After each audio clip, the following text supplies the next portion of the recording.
welcome to another episode of Ginger Force Apocalypse, the podcast. I'm Britt Rochelle. I'm Muffin. And it is another Tuesday. It's the last day of March as of recording and streaming. You know, it's been an interesting season for gaming. Not a whole... I mean, there's so much going on and it feels like nothing at the same time. I don't know.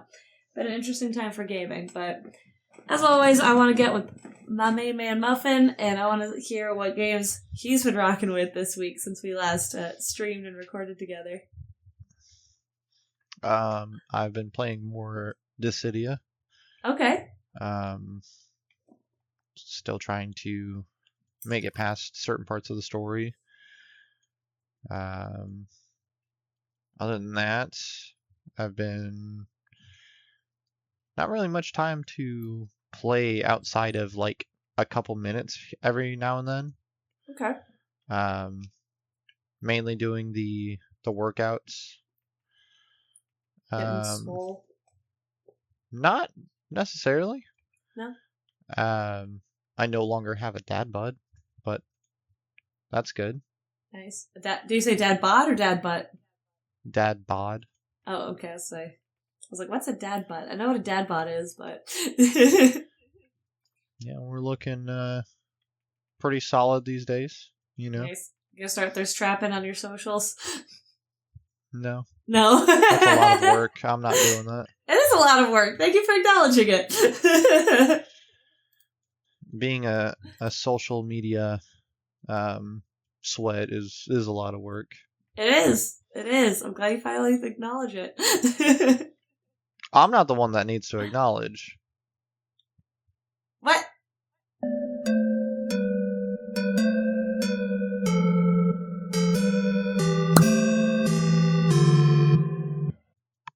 What? I'm sorry, what? You heard me. You heard me. So you haven't been playing any Flip Witch? No. No? We don't talk about that. Okay. I will play it and tell you all about it then.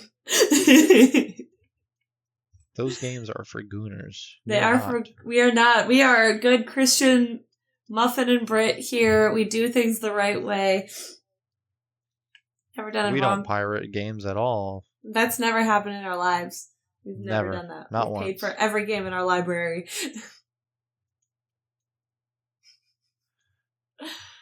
Well, I ended up canceling my Thursday night stream. It was a rough week, physically speaking. Everything's fine. It's just one of those weeks. Was it ugly? No, it's just Get being it? Rough? Oh, I get it! What's up, Dance Man? Thanks for liking the live. No, just being a woman sucks. I'll chalk it up to that. But I did get to some good gaming in. I finally broke the 90% threshold playing Sabaton's The Last Stand. So that was awesome.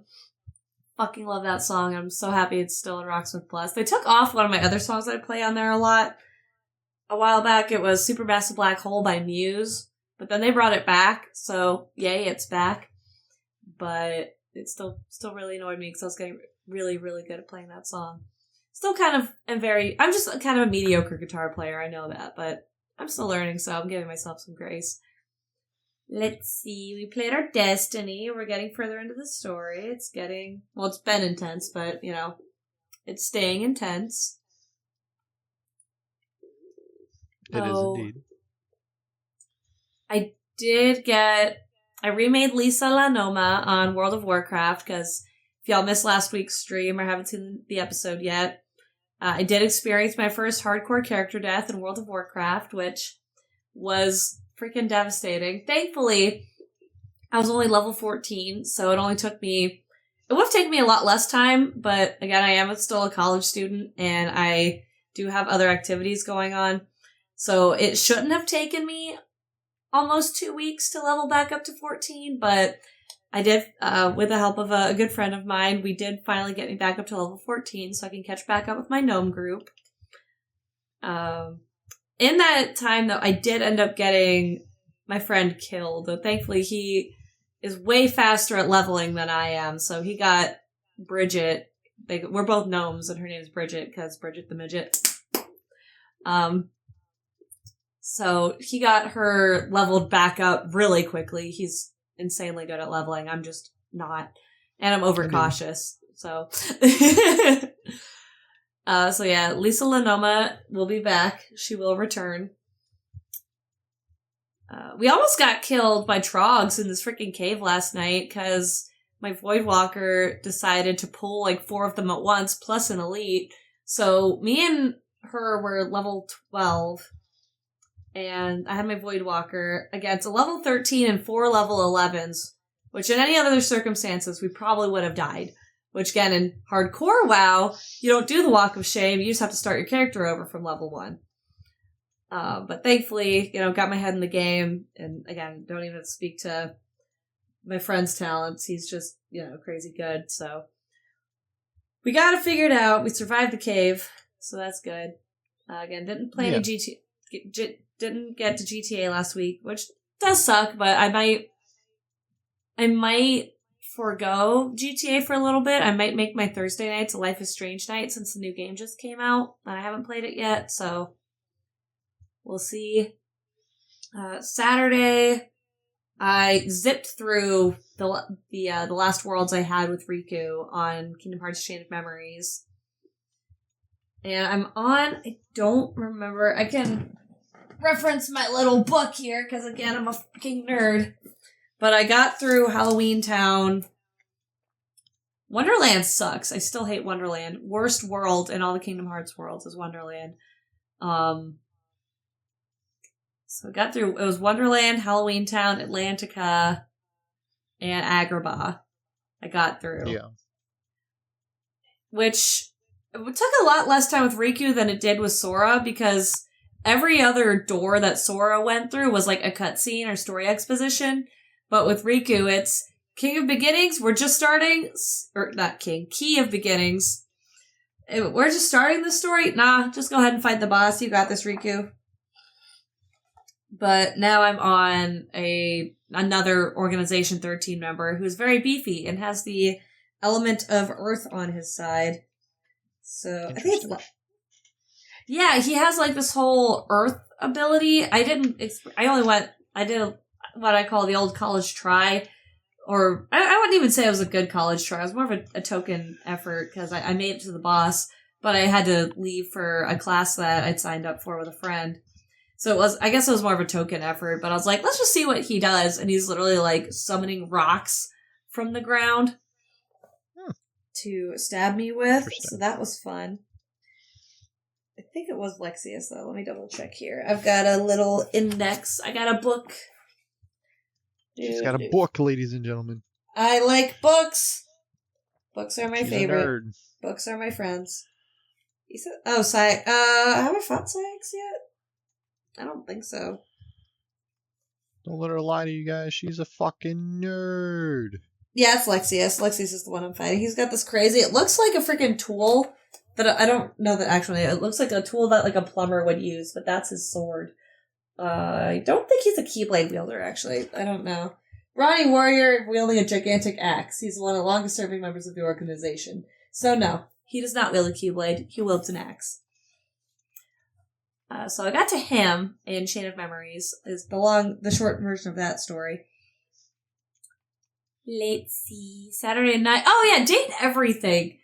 For a dating sim, it's quite eventful. So I realized my sync, which meant he became a real person and went on to become a 2-term president. Apparently, because that's what the exposition told me. And then I got into a fight with my dishwasher that resulted in my death. What was her name? Dishy, the dishwasher. And interesting. So even a date everything game could be sexist. Well, here's the thing. Dishy isn't like... So all of the dateables, they call them, in the house, in Date Everything, most of them, I would say, so far, with the DLC, there's 102 or 103 dateables. Interesting. with the DLC, because you get the Lucinda Lavish and Michael transaction. Micro transaction. You got Michael transaction and Lucinda Lavish with the DLC. And so out of the 102 datables there are in the game, 100 of them are like sexy, male or female personifications of whatever the item is. Mm-hmm. Then you've got Sinclair, who literally has a sink face until he becomes a person. Then he's just kind of a person, which is interesting. I think that's going to happen with all of the datables, but again, I've only realized the one DLC. I realized Lucinda because she has the most base stats, which is hilarious, and Sinclair, and they both become like people. So I realized the sink, but before that he becomes like, or his face looks like a sink. He has like a really wide mouth that looks like the mouth of a sink. His eyebrows are like the knobs that you turn for the temperature.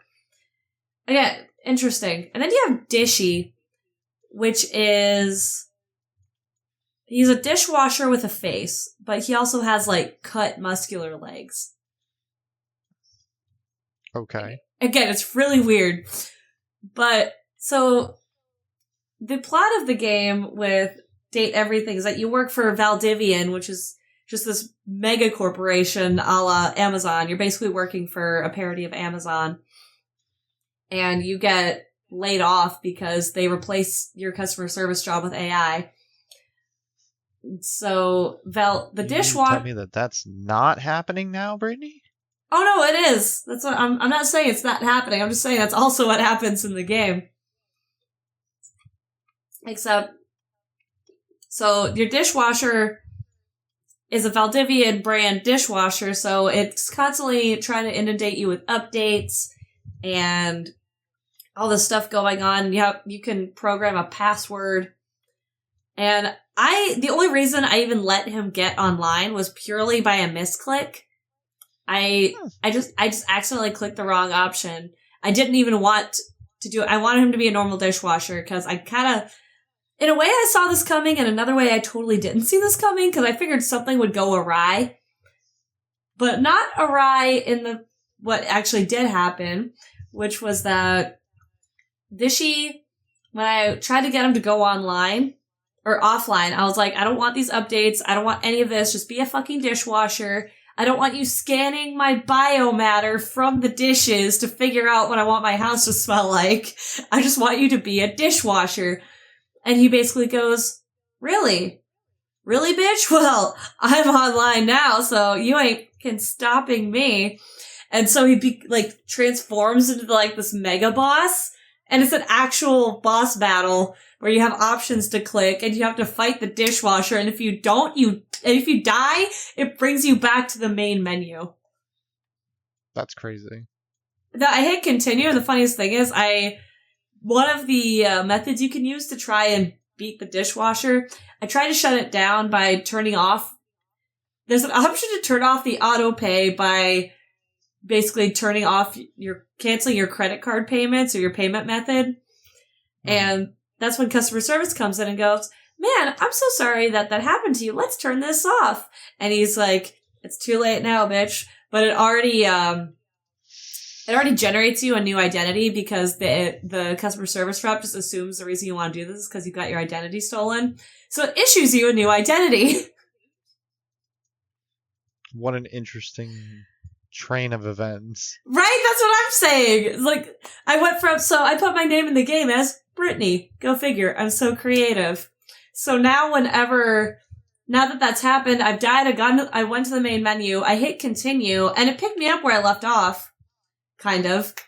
It did still, it must have auto-saved or something, because when you go into the data decks, it kind of, you can scroll through the datables you've unlocked and kind of refresh yourself as to what your relationship status is and what conversations you've kind of had with them.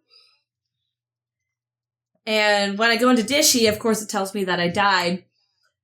But even better than that, when you talk to datables, it's fully voice acted, except for, of course, with your name, because, they're not going to record every name ever to exist in that just doesn't make sense. But they, what they do is they put your name in the text box like they normally do. Do. Yeah. Except for now, instead of addressing me as Brittany, because of the new identity I've been issued by Valdivian, I'm now addressed as Brittany87. Because that's not at all. It's not at all, just gonna get you caught at any point at anybody, Right, like, what? Someone eventually is gonna be like, Brittany 87. It's Brittany, guys. Come on. It's Brittany, bitch. Doon, doon, doon, doon, doon. It's ridiculous. No, it's a freaking amazing game. Again, what other game exists where in the same, not just the same game period, but same play session, your fucking sink becomes president and your dishwasher tries to kill you? I couldn't tell you. I don't play those types of games. I would assume Sims would be my next guess. I've never had I've had the dishwasher break in The Sims. Never had it try to kill me. You've had a dishwasher break in The Sims? Yeah, it happened. What did she do? Jump off the roof? No, if you just use it a lot, it just breaks down sometimes, and you either have to pay to replace it or you repair it. It did go new. What do you? I said, what did she do? Did she jump off the roof? Oh. Because you said your dishwasher broke? I get it. You're so funny.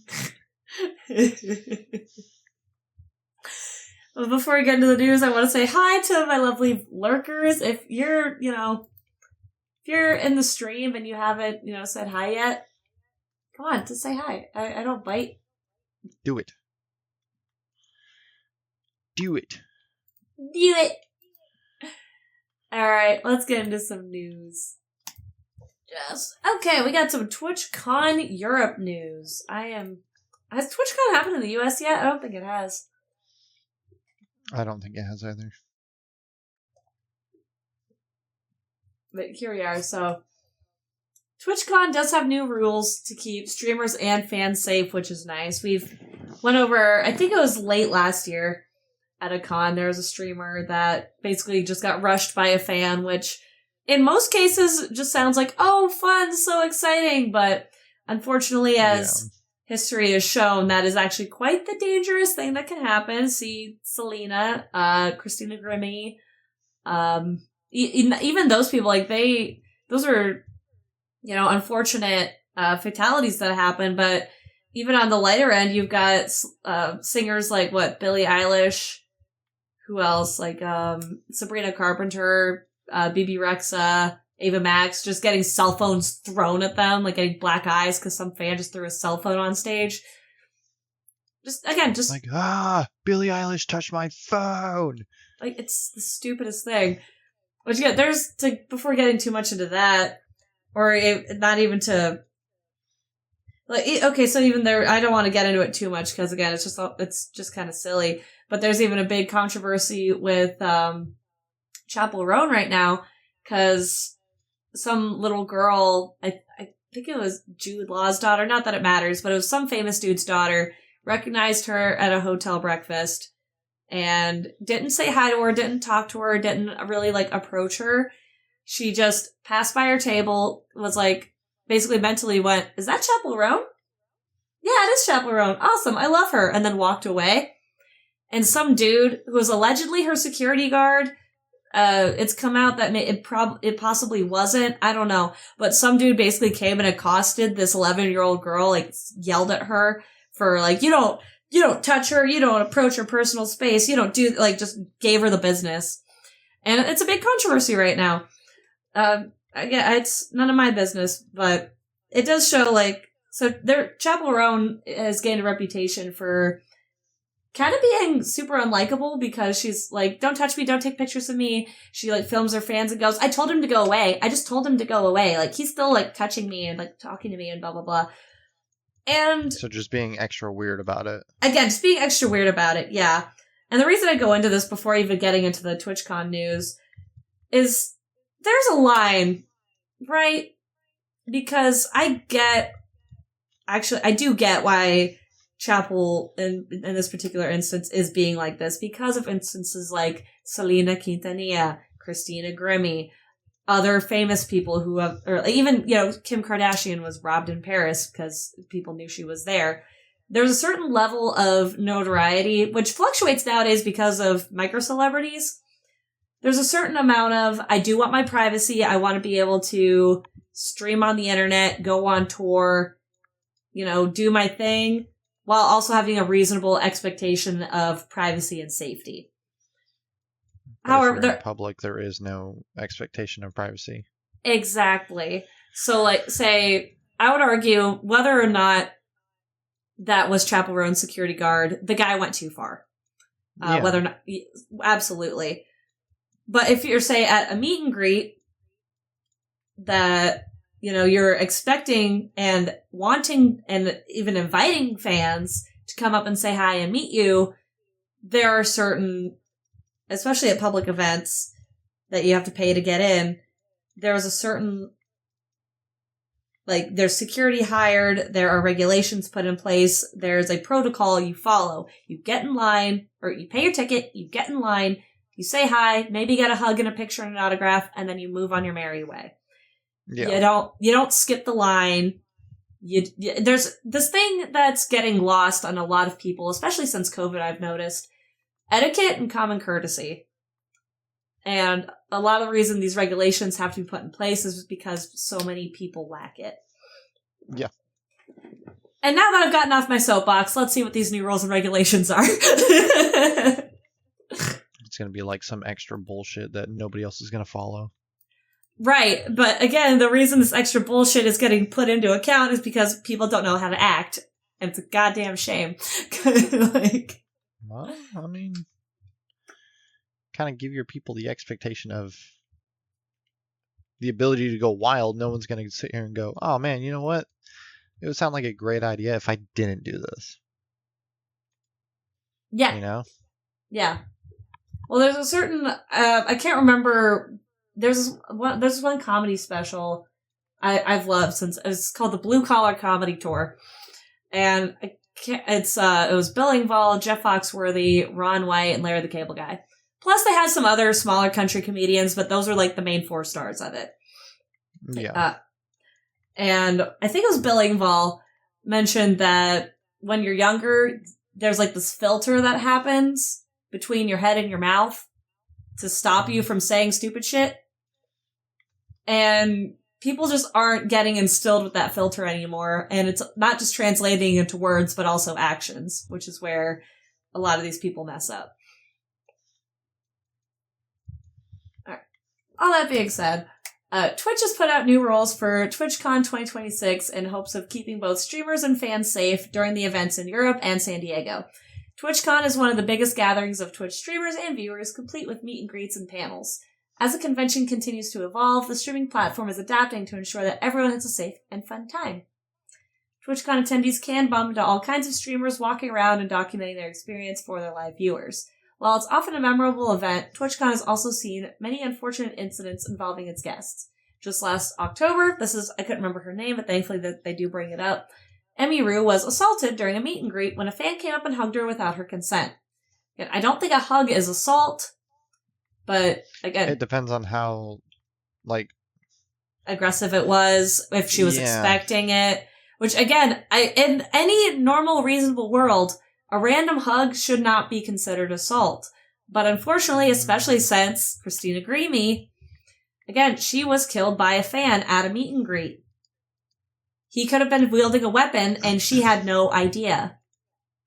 And any unwanted physical, touch can be considered assault. Right. Flick somebody, that's assault. If you can call someone an idiot and they can sue you for emotional distress. Nowadays, I'm sorry, I'm not disagreeing with you. A lot of this is so modern because I remember, unfortunately, a lot of these regulations and these modern definitions came after I graduated high school. Mhm. And again, this is over 10 years ago now, but the first thing I think of when you say, oh, any unwanted touch, I think of, again, the unruly, like the Wild West of cons when glomping was a thing. I've been seeing that a lot. Do you remember glomping? What the fuck is glomping? Okay, that's got to be a future episode, is cons then and now. But so it was a big thing when I was like a preteen, a little bit into high school, but it was kind of going out of fashion as I was getting older. Go figure. But glomping is basically running and jumping on someone into a hug, and that's a glomp. And me and my friend, yeah, it's usually done amongst friends, but that used to be a thing at cons as well. For obvious reasons, that has gone out of style, and you can now get kicked out of cons for glomping. It was the Wild West. You also had things, again, I wasn't aware of this. I recently, in the last year or so, became aware of the concept of a yowie paddle, which was... I don't know what that is. It's basically, you know, an oar, like when you go canoeing and you use an oar to paddle. So it's an oar with the word yowie stamped onto it, and with consent, you could spank other cosplayers with the yowie paddle, and that was just a thing that people did at cons. Interesting. Yeah, I don't know how else to explain it, except cons used to be a lot wilder than they are now. Probably for good reason that they're not that wild anymore, but like that's what I mean. Like, you can't, and you shouldn't, especially not in a meet and greet. Even in the time of glomping and yowie paddles, you weren't going up to meet and greets to jump on voice actors, and you never should do that. So don't think I'm advocating for this. I'm just bringing those up as a way to explain how things have changed. Do not jump on people without their consent. If you're going to a meet and greet, just fucking greet them and go away. I mean, you could also just be considerate, like, hey, you know, I'm a really big fan. Do you mind if I get a hug or like a picture or something like that? Right. I've had some really good extended conversations with voice actors and, you know, I've met people at cons that I've had really good experiences with, and we can talk and hug, and it's great. Don't be fucking weird about it. That's the big thing. Yeah. Like, hell, actually, one of my favorite exchanges I had, I'm kicking myself, I never got a picture, but, did you ever watch Wizards of Waverly Place or The Master of Disguise? I've seen both, I think. Okay, so the mom, I can't remember her name, it's driving me crazy, but the mom in Wizards of Waverly Place is the same actress who played Pistachio's ex-girlfriend with the big booty in Master of Disguise. Okay. And I got to meet her at a con once, and she was super sweet, super nice, and I'll admit it, I got starstruck, I got excited, I had no idea what to say to her, I was like, hey, I'm a big fan, I did think it was funny seeing you as, you know, Pistachio's girlfriend, and then as Alex Russo's mom, and it's just, there's such a difference there, like, just personality-wise. I thought it was cool seeing you in those two different projects. And she was like, she laughed and went, yeah, you're probably wondering, where did her butt go? Because that's the whole joke about it. Were you? You know, I kind of was, but I didn't want to admit it. So, you know, I shook her hand, gave her a hug, said hi, and went on my way. And it was a good interaction. And you can have that at cons if you're not fucking weird. Also, turns out Goku's voice actor's from Texas and speaks Spanish, so that was cool. But the English one. Oh yeah, no, she's great. We had a whole conversation about chicken in Espanol. It was wonderful. But anyways, now I'm just reminiscing. Let's finally, y'all know, if y'all aren't used to me rambling, you obviously have not tuned into the podcast or any of our streams before. So... She is quite the yapper. I am a yapper. I can't.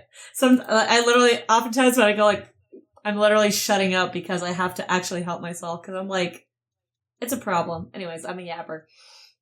So TwitchCon Rotterdam, it's coming up from May 30th to May 31st. So you've got a couple months. Actually, yeah, literally 2 months. So it's making significant investments to ensure a fun and safe environment for all. In a blog post, Twitch detailed a dedicated policy for IRL streaming and updated meet and greet rules.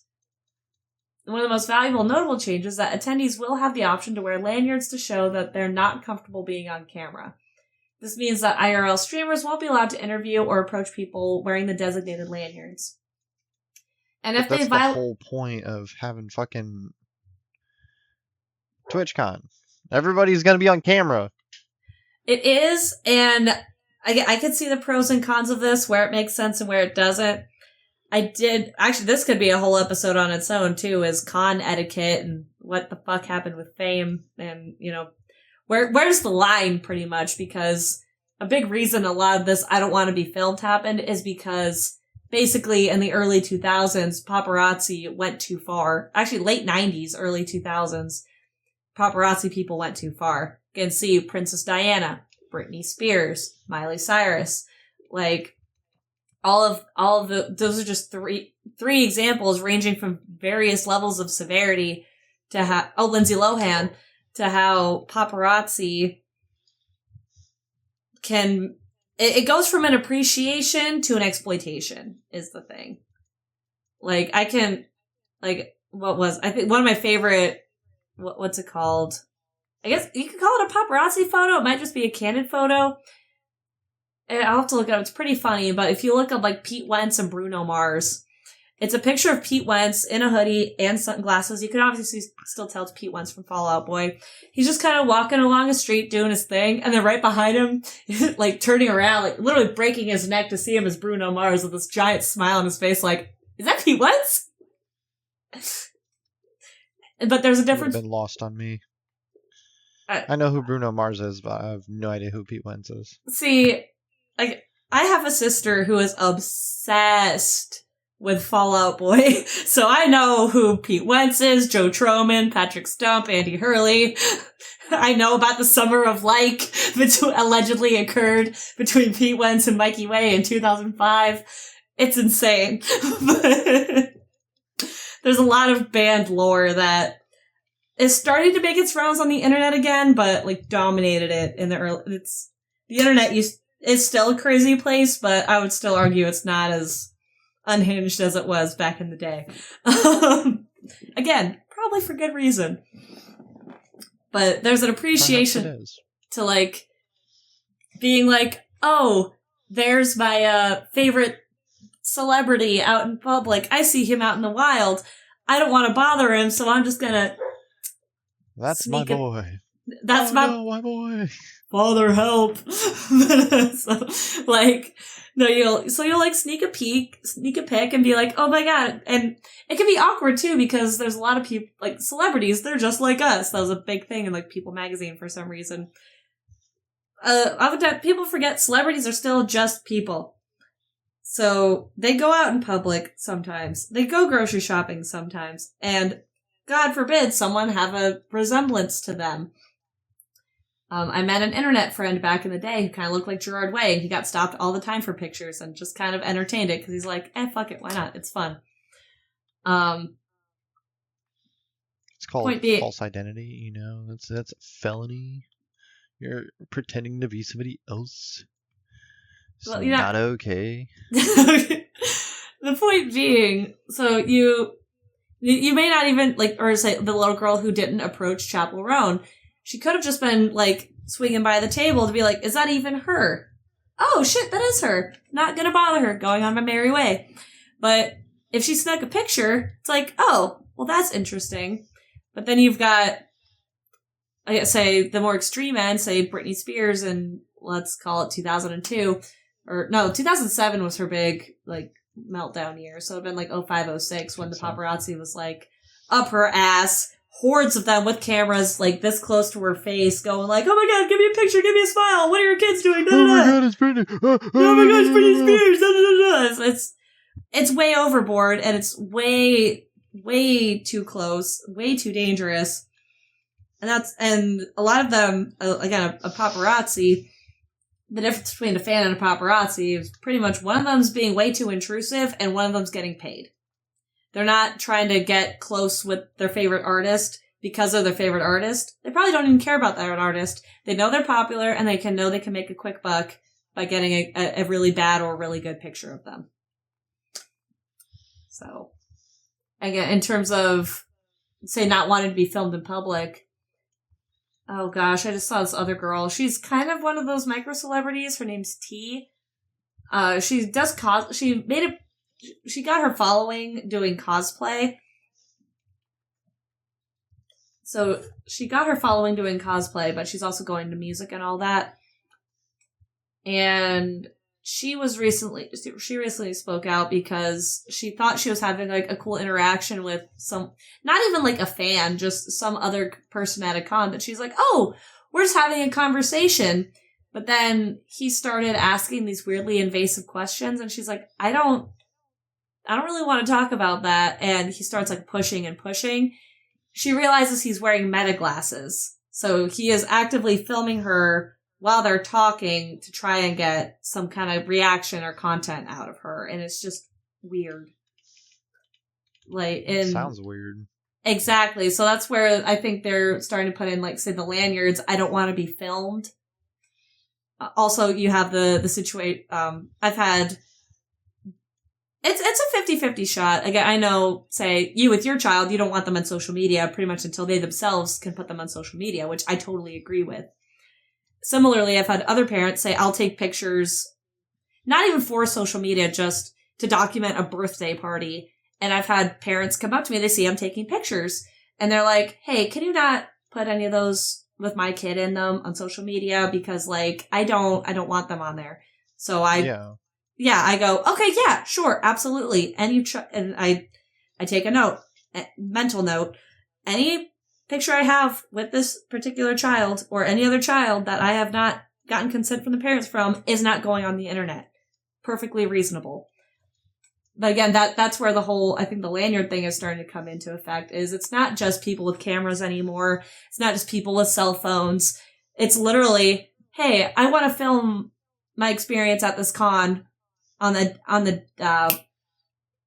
generous, nice side, or on the more sinister side. I'm going to get content. Hi, what are you doing? What are you doing? What are you doing? What are you doing? What are you doing? Like, technology's different now, so there's more precautions being taken now than likely would have been considered before. And a lot of people are calling, I don't know if there's like an actual petition or any legislation being passed right now, but I am seeing a murmur, let's call it, on the internet of people just opting to vouch for meta glasses being banned in general. So, I don't know. Again, banned in general is kind of interesting. Yeah, so it's an interesting thing that's happening nowadays, and I'm intrigued to see kind of where it goes. So, some of these rules, let's talk about the rules that are being put in place.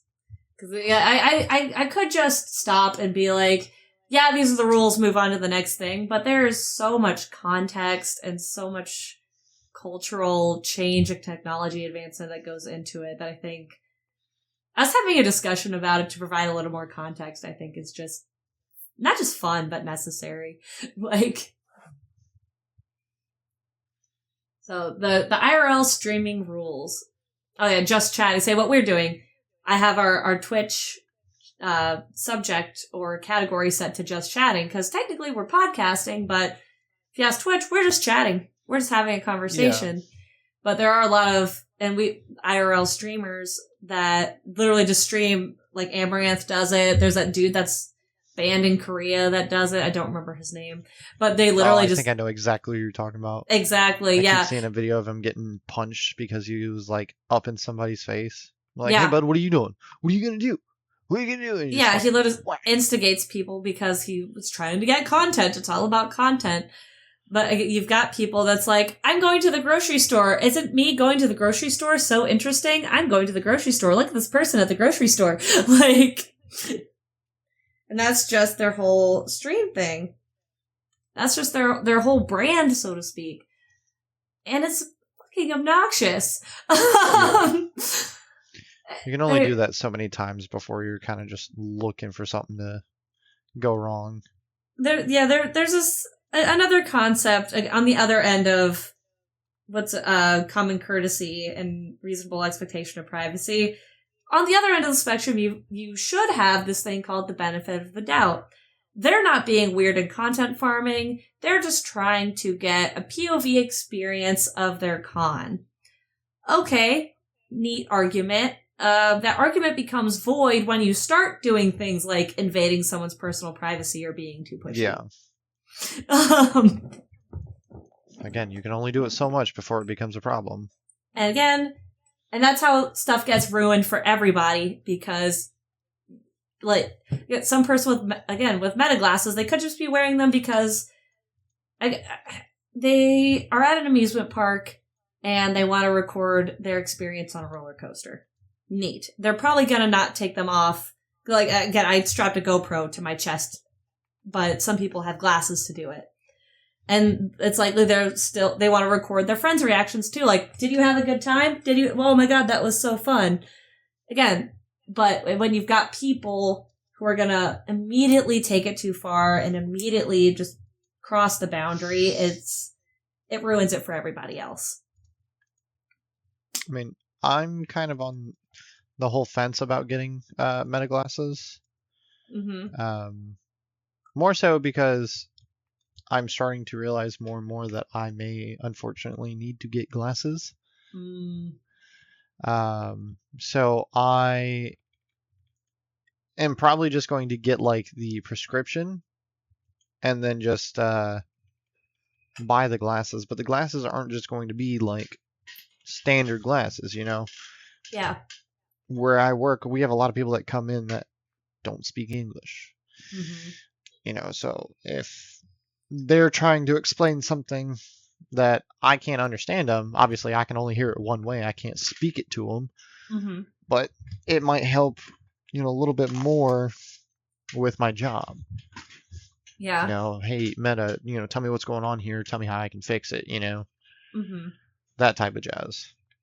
I think that that's pretty cool, but I also understand the whole, not everybody wants to be recorded 24/7. Mm-hmm. And it makes total sense. Yeah. So it looks like, to explain the rules, it says, one of the most notable changes is that the attendees will have the option to wear lanyards, as we said, to show that they're not comfortable being on camera. It was also similar to people who go to, say, Universal Studios during Halloween, and they wear lanyards that say, "Please don't scare me. I'm just here for the rides." I'm not here for all that. There. No, during I agree. That time, expect to be spooked. Exactly. No, I guess it's different, but it's in the same like ballpark, but not the same vein. I get what you mean. But this does mean that IRL streamers will not be allowed to interview or approach people wearing the designated lanyards, and if they violate this rule, they'll either be temporarily suspended for streaming the rest of TwitchCon or be restricted from attending in the future, depending on the severity. No recording/no streaming signs will also be installed in certain areas of the venue. For meet and greets, TwitchCon is now prohibiting walk-ups and requiring reservations per person. According to Twitch, this will allow staff to manage capacity and create a more controlled environment to keep creators and fans alike safe and comfortable. It's also looking to improve TwitchCon's layout and flow of meet and greets in the future, which includes better separation between featured guests and the crowd. Which, especially given the celebrity, the concept of celebrity is so different now than what it was. Because you were in, let's say, from 20... I'm going to be generous because I know YouTube wasn't really a thing until like 2007, but people were still becoming popular on YouTube. But to be generous, between like 2000 and 2012-ish, you were not a celebrity unless you were in a magazine, in a movie, had a full record, went on tour. Like, you had to be like famous. Out there. You had to be, out there to be a celebrity. And people, again, you had to do something notable as according to, say, Hollywood, New York, one of the big, you had to be big somewhere big. The classic celebrities being like, again, Britney Spears, Lindsay Lohan, even Princess Diana to an extent. She was a royal, but still in her own right a celebrity because she, rubbed shoulders with she was friends with Michael Jackson and went out and about and all this stuff. Yeah. Since the advent of social media and YouTube, anyone can be a celebrity. I think one of my favorite, I've even joked about it about myself. I say, oh, I'm a niche internet micro-celebrity, a term that was not even a thing in, say, 2005. But if you have a following, if people on the internet subscribe to you, follow you, watch you, talk about you, and people can have a vague expectation of who you are, then you can be considered a celebrity now. Yeah. So that being said, the reason, again, I bring all that up is because when you're separating things like the creators and the crowd, if you don't know who, say, I don't know, she keeps coming to mind because I see her on TikTok all the time. Natalie Reynolds. She's like huge on TikTok right now. She gets crazy comments on her. Do you know who Natalie Reynolds is? That's fair. I don't even want to explain her. She's a TikToker, but she's got her little following. She's got tens or hundreds of thousands of followers. She has her own little controversies. Say, I know who she is. You have no idea who she is. But we both know who like Mariah Carey is.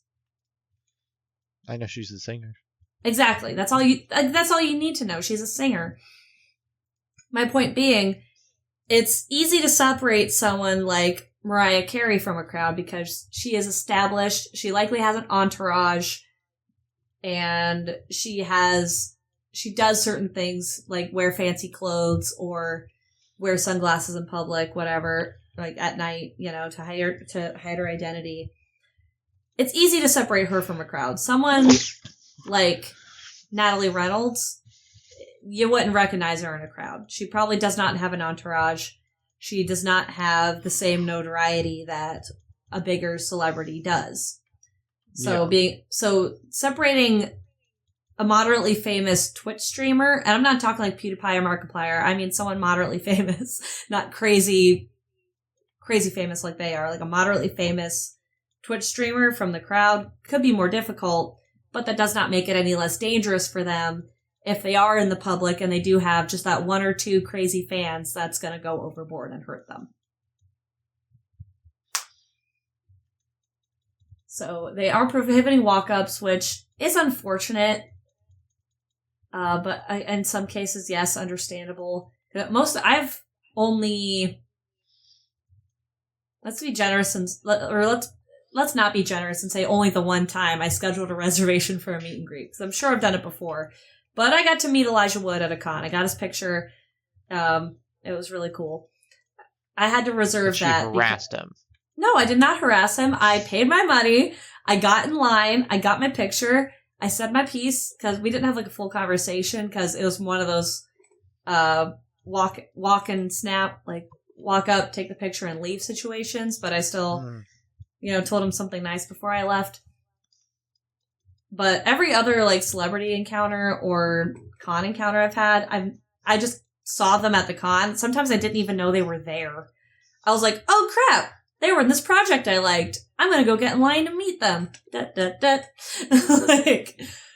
that becomes impossible when you're requiring reservations, which can be unfortunate. But again, in so many cases where so many people are going overboard, that's also where I think cons, or depending on the caliber of celebrity, so to speak, that's where there is a certain amount of personal responsibility that could be taken into account. I don't know if it should be in certain cases, because anyone can have a stalker.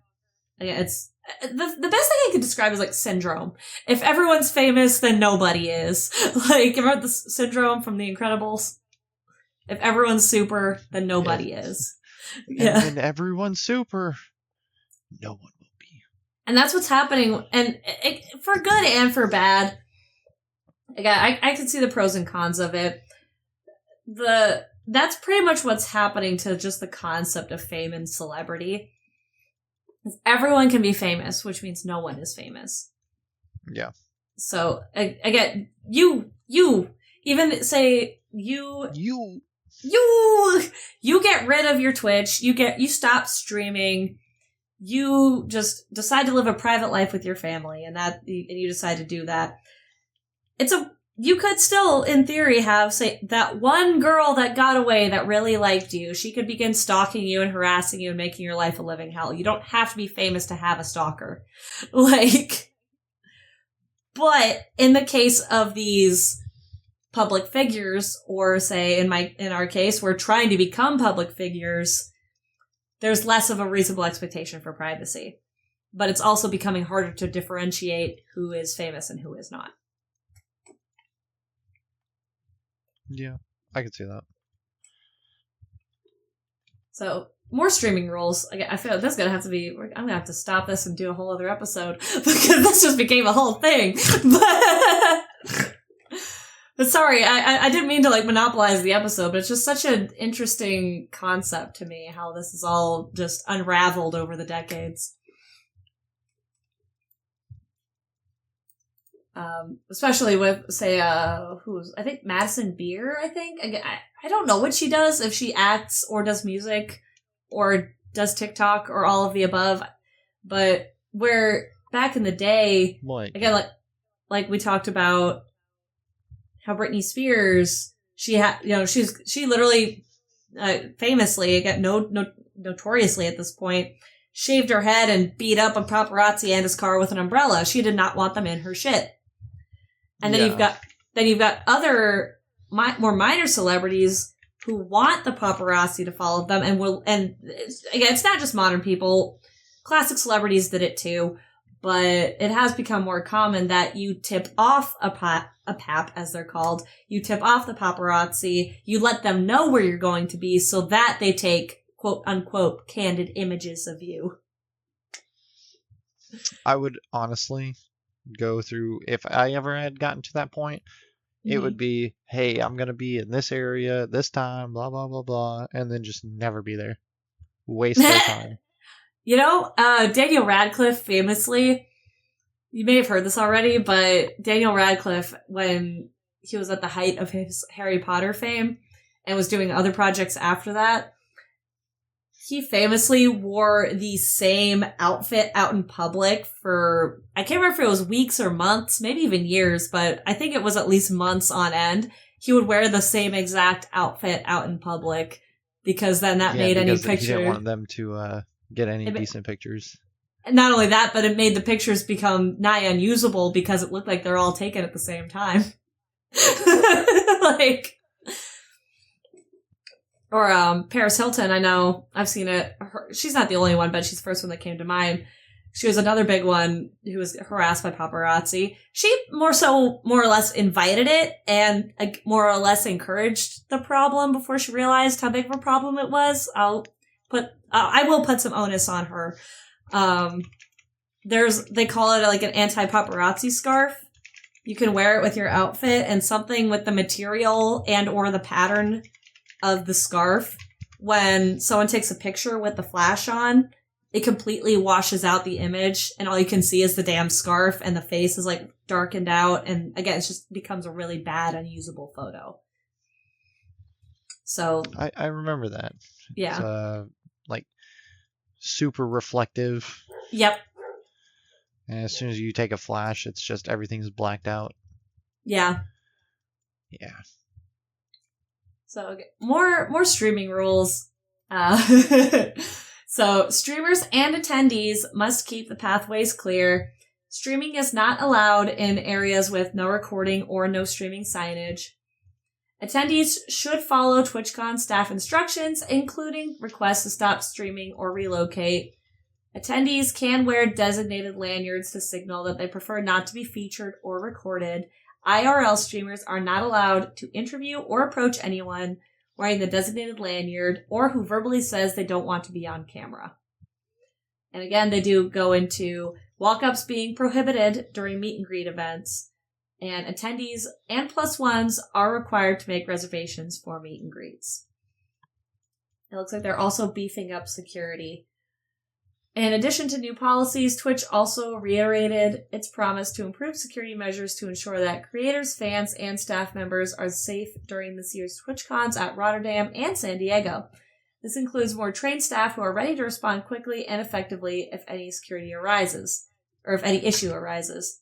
For example, say someone tries to rush Emiru again if she even attends, or someone like Emiru, homie's gonna get tackled or clotheslined. Or at least they better. Would you like to see this unregistered firearm? Like, that's what's gonna happen. I can see it now. What do you like?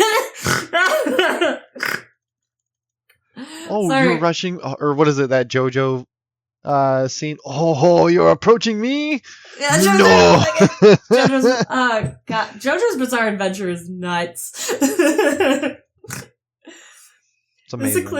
This includes more trained staff who are ready to respond quickly and effectively if any issue arises. This comes months after Twitch apologized for its failure to protect Emiru, so it's possible that this is the platform's way of making sure that a similar oversight doesn't happen again. So far, TwitchCon's updated rules have been met with mixed reactions, with most people being skeptical about the improved security. Some also pointed out that the rules might not be enough to protect streamers for possible harassment. The critiques could also stem from previous incidents, whether a streamer or fan were placed in danger, like the time TwitchCon Ball Pit injured multiple people. I feel like it wasn't the Ball Pit. I heard about the DashCon Ball Pit. I don't know anything. Maybe we should just stop trying to put ball pits in cons. We're not 6 anymore. We're adults. I mean, I like ball pits. No, we're not. I mean, I like ball pits, but how familiar are you with TwitchCon? Or no, it was DashCon. Sorry, DashCon. TumblrCon. Someone tried to put on. Not at all. I'm getting so many good ideas for fucking episodes. Anyways, if Twitch manages to keep its word to improve its upcoming events, then it could also make a lasting impression on the streaming community. This was back in 22.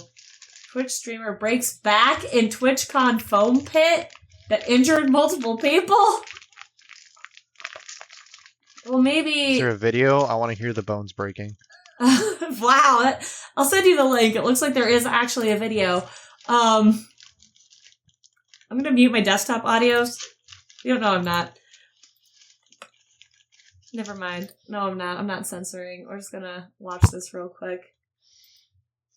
Let's indeed watch. Oh, I have to watch it on X. Okay. It's Twitter. I know it's Twitter. Oh! Yeah, that's not good. That's not how ball pits are supposed to work. Okay, my audio didn't turn on.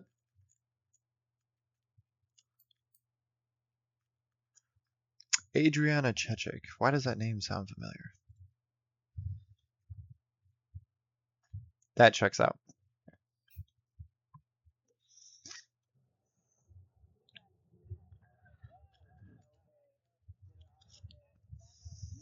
No, she's not fine. So, what I'm betting happened here, and this isn't anything to do with security or anything, that just... Okay, this was more... They brought this up as an example of Twitch's failure to deliver. Because, now that I see... Okay, I do like... I was like, we're adults. I know, we're adults. I love ball pits, and I would love to play in a foam pit like this. But the problem here was in proper facilities where things like this are present for children and or adults, those foam blocks take up the majority of a pit. It's called a ball pit for a reason. There's a deep recess of space that's supposed to be filled by those foam blocks and or balls. In this case, it looks like there was... I will be generous and say like 3 feet, maybe 2 of foamage. And so While it was... the pit was supposed to be deep, it was more than a thin layer of foam cubes scattered over something like an inflatable pool. Exactly. No, that's too dense. That would hurt people. That's a liability. They should have known better.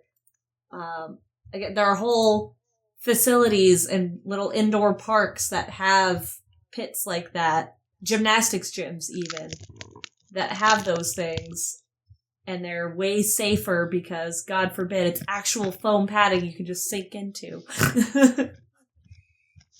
I mean, I've jumped into foam pits before. Yeah? They're like 15 feet deep. They have a ladder. Yeah, 15 feet deep, making sense. Because it's foam, and it's still a solid object. It's supposed to be squishy and safe to land in. But the point being, as we've established, is it's supposed to be deeper than that. Would you dive into a 3-foot swimming pool? No, you wouldn't. Depends on how sad I am that day. That's messed up. Alright, so, quick question. So, we have been going on for like an hour about, do we just want to stop this and make the rest of the news a separate episode, or do we just want to make this a really long episode? We'll finish this one up. Okay. Yep. Okay, so it's going to be really long. Or we could do part 1 and part 2. I don't particularly care. Part 1, part 2 is fine. All right, I'll let our illustrious editor know. So that was my little soapbox. TwitchCon is hopefully beefing up again. If that ball pit is anything to base it off of, I can see why people are skeptical. Unfortunately, I can also see the potential for abuse that comes with these kinds of rules. For example, say you get full consent, whether meta glasses or not, say you are trying to make content for your channel, you're an interview page. You get full consent to interview this person, this cosplayer, famous or not, just random cosplayer, for your video. And they are fully engaging, fully okay with this, having a great time. Then someone with that lanyard walks in the background. And they go, sorry, you can't post this video because at this point and this point, this person shows up. And they clearly did not. And I'm like, I could see the potential for abuse. Especially, we all know, Muffin has had personal experience with being banned for no fucking reason from Twitch. Oh, yeah. Muffin is a good Muffin. He does good things, and he still gets banned from Twitch for no reason. So while there is still the potential for abuse, unfortunately, I do, for the most part, see where a lot of this is coming from in terms of trying to tighten up security and regulations and all that. But, yeah. People just need to not be shitty. It's true. And that's where I actually don't disagree on the opposite end of the not famous person if you're wearing that lanyard. Again, there's a certain amount of personal responsibility. If you see someone filming, maybe go around them. Or most people, if they don't want to be in the pictures, or if they find themselves, I've been the person, I've had it happen to me, again, both ends of the coin, trying to take a picture and someone walks in front of the camera, and the person taking the picture just respectfully lowers it, lets them know they are not taking the picture. The person walking goes, sorry, just trying to pass through. Or even on the more aggressive side, if you see someone filming, need to get somewhere, just go, hey, don't put me in this. It's called editing for a reason. You can cut around it. So, take responsibility for yourself. Be respectful of others. That's all I got to say about that.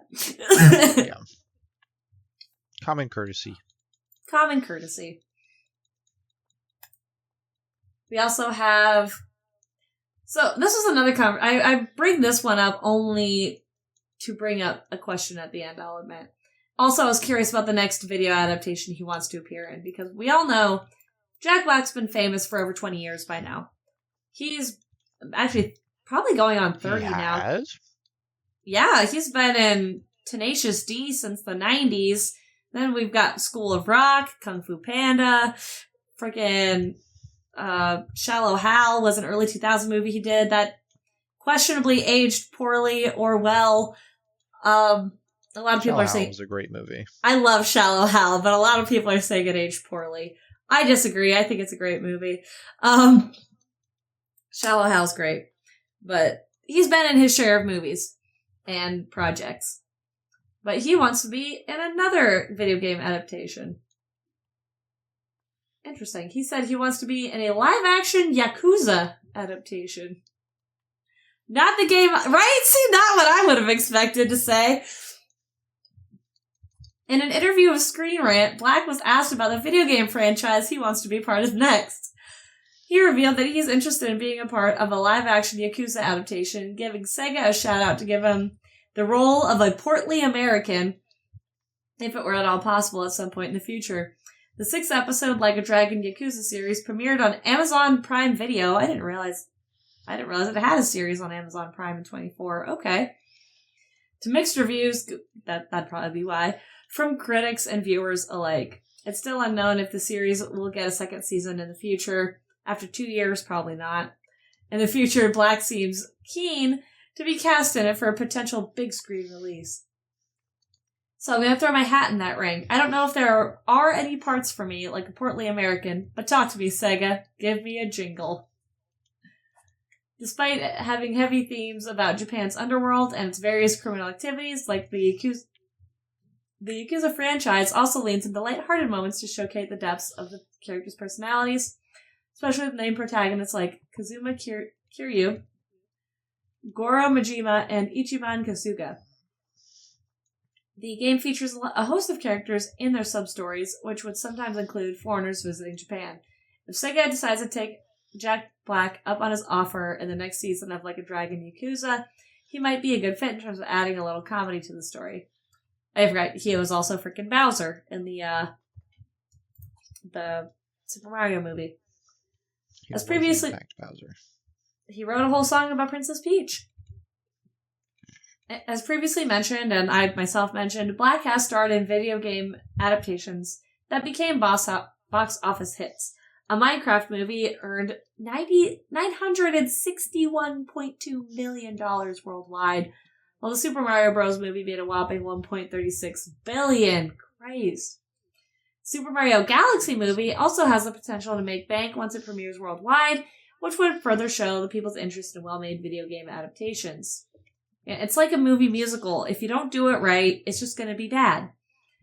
Likewise, it also shows how Black is fortunate enough to be part of 2 successful franchises that did well in the movies.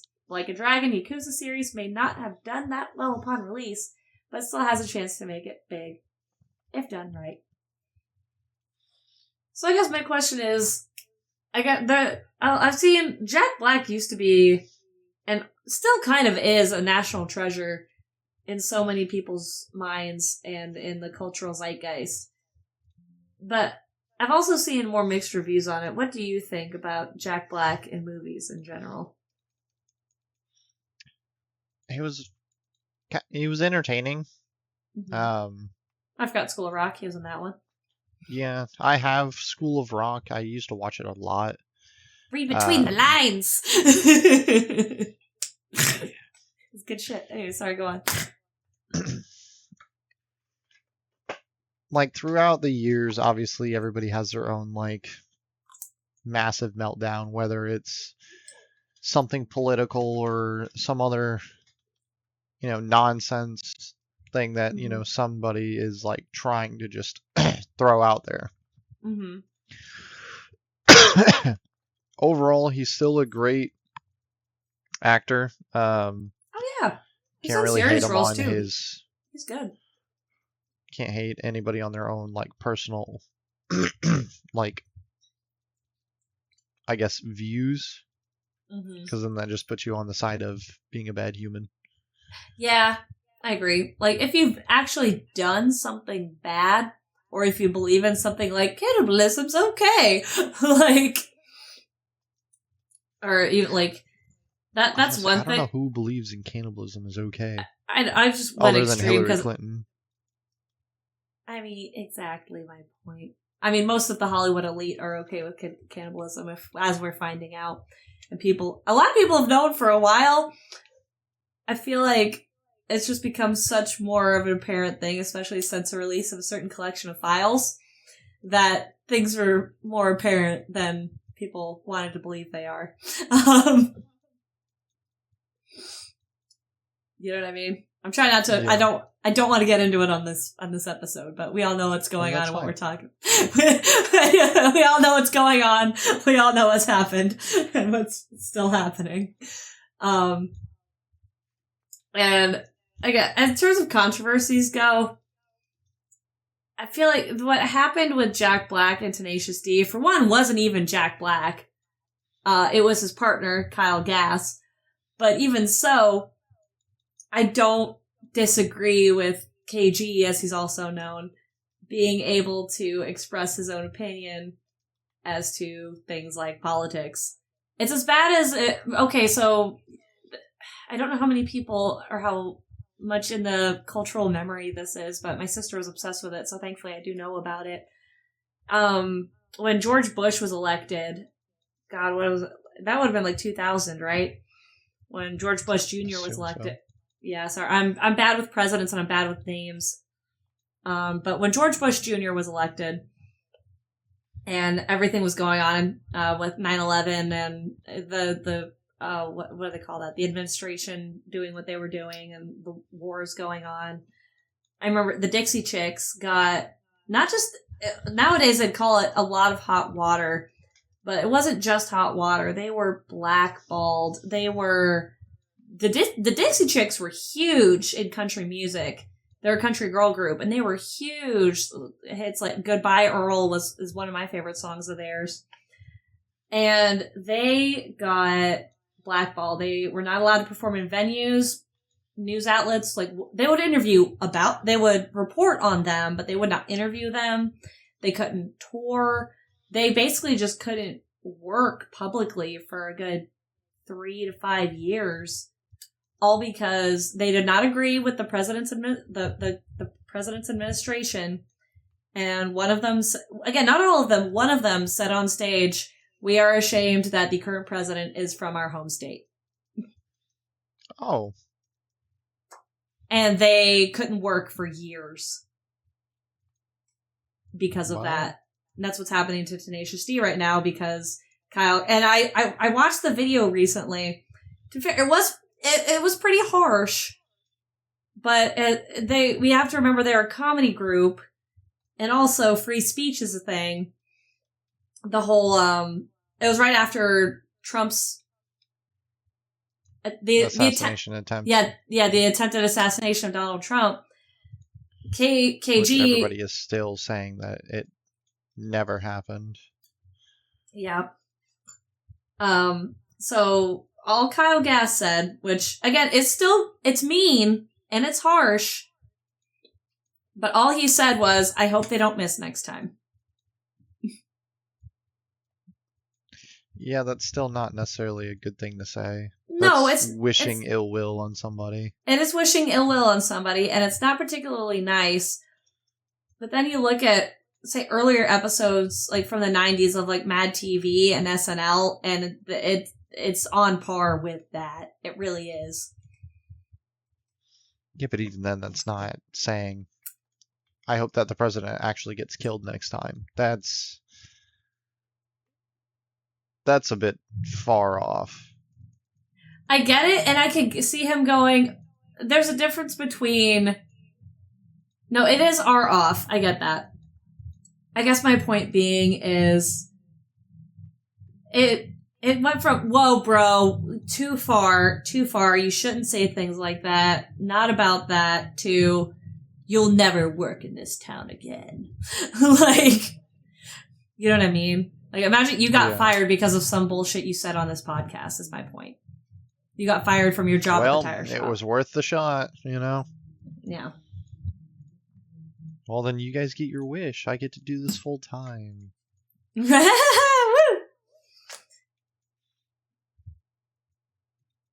I don't know, but, like, I think I went on, I guess, all that to say people are... It's a whole thing about, like, cancel culture, and I even hate to say it because it's become so cliche nowadays, but...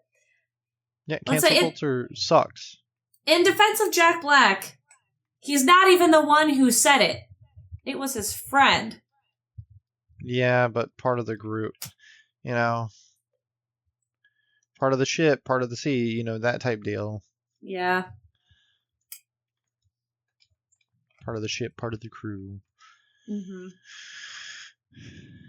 If I say it, then so do you. Mm-hmm. On the less serious side of things, again, maybe I shouldn't even be saying this on stream. I actually don't even know. I don't even know where the line is. I'm just kind of spitballing, saying my opinion. The line is blurred between so many different things. So even if we do get flagged, we can just go, hey, it's free speech. And we're allowed to say what we're allowed to say, you know? Yeah. On the more, like, generous or nice point of things, like, Jack Black, I guess the worst I could say about him, I don't even agree with the thing I'm about to say, but some people could argue he's like a one-note actor. He only does one thing, which is the B-D-D-D-D-D-D and making jokes. But if you watch any of his other work, he's really not. It's just when you find something that works, you stick with it till it doesn't, then you do something else. Like. Okay, but if he was a one-trick actor, why would he have multiple movies, multiple different genres? Like, that's no, like you're saying, right. His work speaks for itself. Yeah. A little out of pocket, but, you know, who isn't out of pocket these days? Yeah. So, oh boy, we're just really on a roll with the safe subjects today. The Pride event coming to World of Warcraft coming. Why don't we talk about stuff that actually matters? Yeah, no, we won't. We don't have to be on this topic nearly as long as we were on the last one. Or especially not the first one. But, June 27th. What? Oh, wait, is June Pride Month or is it July? As far as I understood, Pride Month was canceled. No, okay, I remember. Okay. Pride potentially was canceled. I don't know. Some regions, I think it's one of the region to region things. But I remember specifically June 26th, some year. Sorry, I don't remember the year. Like 2015, I want to say 2014 or 2015 is around when I graduated high school, was when gay marriage was federally legalized or recognized. And I remember that because not only my sister celebrated it like crazy, but Stitch inadvertently became like a queer icon because he was 626 and gay marriage was legalized on 626, June 26th. So, yeah, all that to say, I thought June 27th was a little late to be doing a Pride event if June is Pride Month. But, yeah, for one, what the hell do I know? And for two, it does make sense if you're going off the official legalization in the United States. But as I keep getting reminded by speaking to people who play the game, World of Warcraft isn't just a US game. There are multiple online conversations I've had on World of Warcraft were in Spanish. It's a big game over there. Anyway, so this year World of Warcraft's getting in on the Pride celebration in an official capacity as well. The Darkspear Dash is a brand new micro holiday running for 48 hours. I hate those mini events. Like Fortnite does a power hour too, and I think it's just something to get your numbers up, like your concurrent viewer number or concurrent player numbers up. No official date or details for this World of Warcraft holiday have been revealed so far, but data mining, God bless data miners, have suggested the following things will be involved. Oh, Darkspear Dash event coordinator who can open a portal to the Darkspear Dash route, consumable items with reduced cooldown during the event. Pocket Rainbow, imbue the target with rainbow power. Rainbow Runners, put some color in your step. That one actually sounds fun. Pocket Sand, these sands will give your body the boogie it's been waiting for. Become a dancing fiend for 10 minutes? What? Okay, World of Warcraft isn't opposed to its goofy stuff. During Brewfest, there's a pink... I can't remember what the World of Warcraft version of it is, but it's pink elephants on parade. There's these little elephant creatures that you can only see if you get shit-faced and wear these certain goggles, and then you can capture them with a gun. It's actually really funny. So that they're not they're not opposed to that, but a dancing feed for 10 minutes? I think if you're going to do pocket sand, it's going to slow their attack speed or daze them at least, or maybe increase your attack speed. I don't know. I've been thinking about World of Warcraft a lot differently since I started playing hardcore, because death actually matters.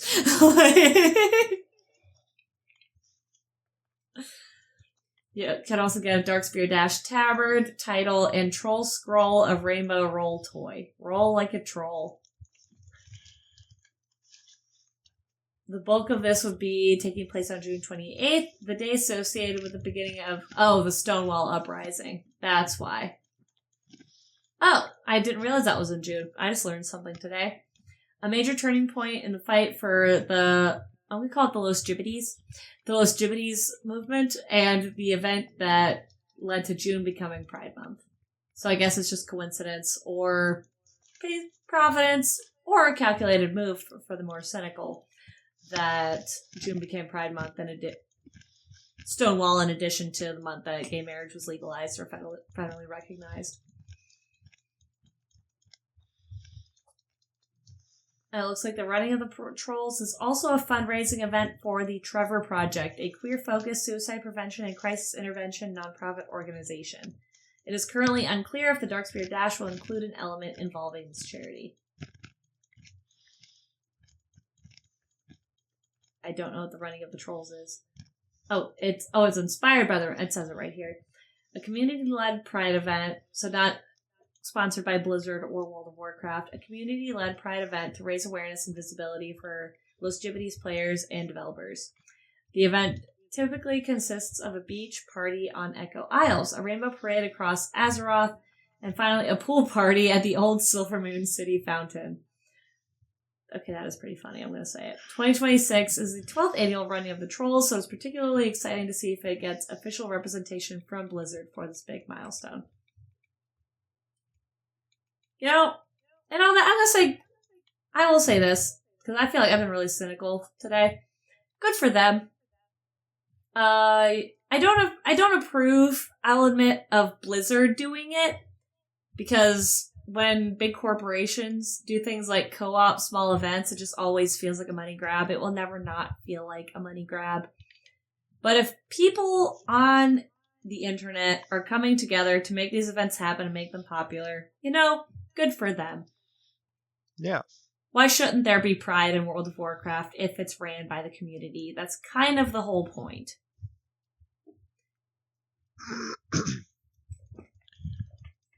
I've been feeling a certain type of way, particularly quite cynical. There's war going on. What do the Dark Iron dwarves care about, homosexuality when they're trying to they're corrupted by this thing and they're fighting against these people, and there's leper gnomes and Horde versus Alliance and all this thing. And I'm like, you know what? I don't care. Good for them. If they can figure it out and arrange it for themselves and make it a movement, that just shows good organization and community right there. And I'm not going to shit on that. Get shit on. Get shit on.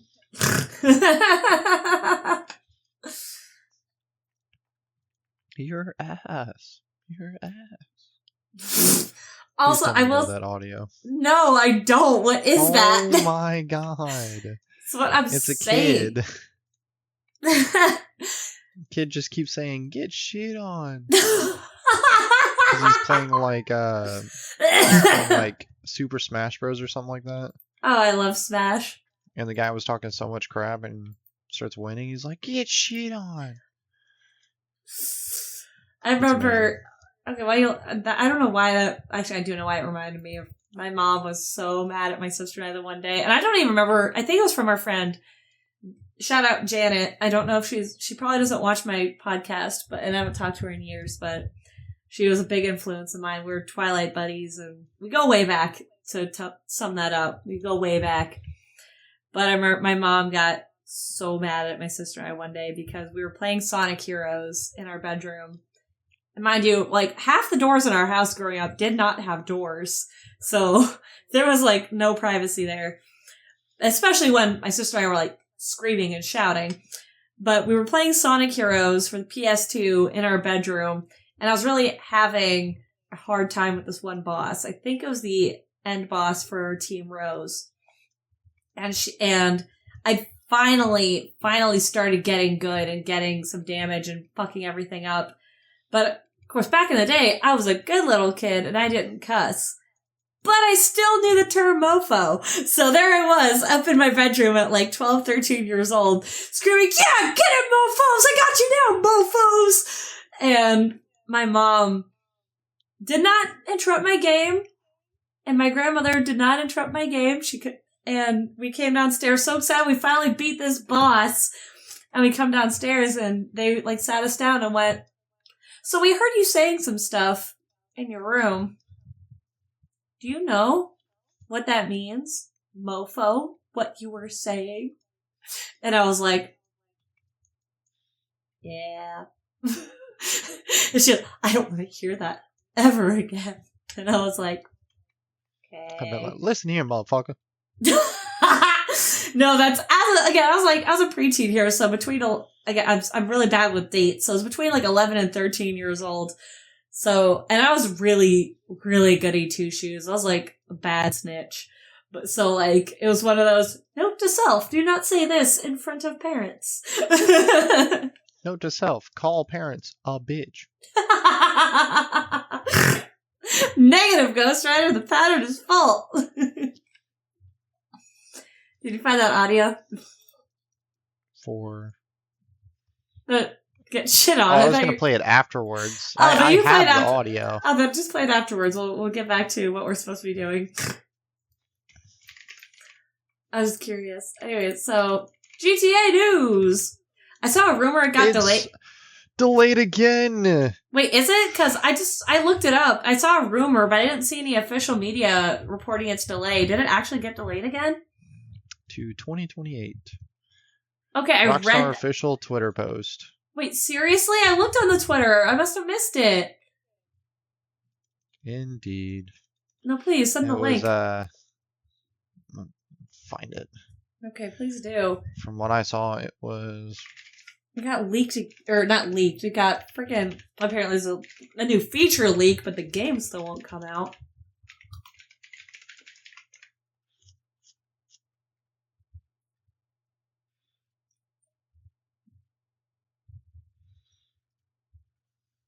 Let's see if this is the post. That's not it.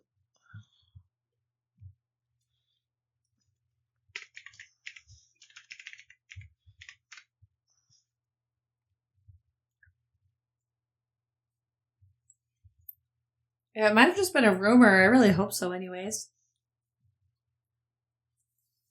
So while you're looking that up, so a former It is the PC port.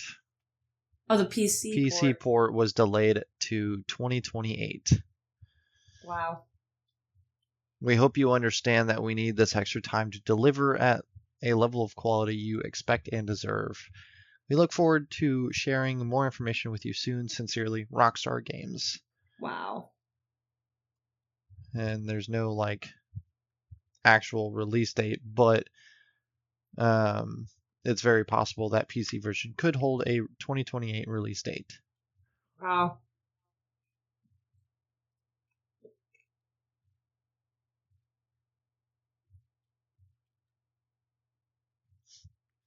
Still seeing that it's going to cost less than $100, which is great. Yeah, I think I saw it was going to be closer in the $80 price range, which is still expensive, but not out of the range of like any other AAA game that exists. I'm hoping it's closer to $60, which when I was a lass, $40 was expensive for a game, but you know, inflation and AI. So, I now changed LinkedIn profile for former Rockstar Games developer working on a GTA 6 reveals a procedural breakable glass system that will add yet another... Wait, really? Is all it is? Sorry, it's like... Sorry. Anyways, it's worth noting that between GTA series and the Red Dead Redemption series, the latter focused on more realistic immersion, but the pedigree of the company does apply to both franchises. GTA 6 will be no exception. Right now, fans are basically starving for information. No wonder they're excited about broken glass. Jesus Christ. I mean, anyways, every so often, developers on LinkedIn accidentally slip new details about a project or the fact that a project exists. The same can be said here. Within a few hours of this breakable glass system being discovered, the developer updated their profile. In other words, it should be taken with a grain of salt. The LinkedIn profile listed the developer as a graphics programmer who worked at Rockstar Games between February 2020 and April 2023, where they took the lead on the next generation procedural glass system for vehicles and props. Beyond that, they worked on a few key elements of various rendering systems, but it's the glass system that the internet has run away with.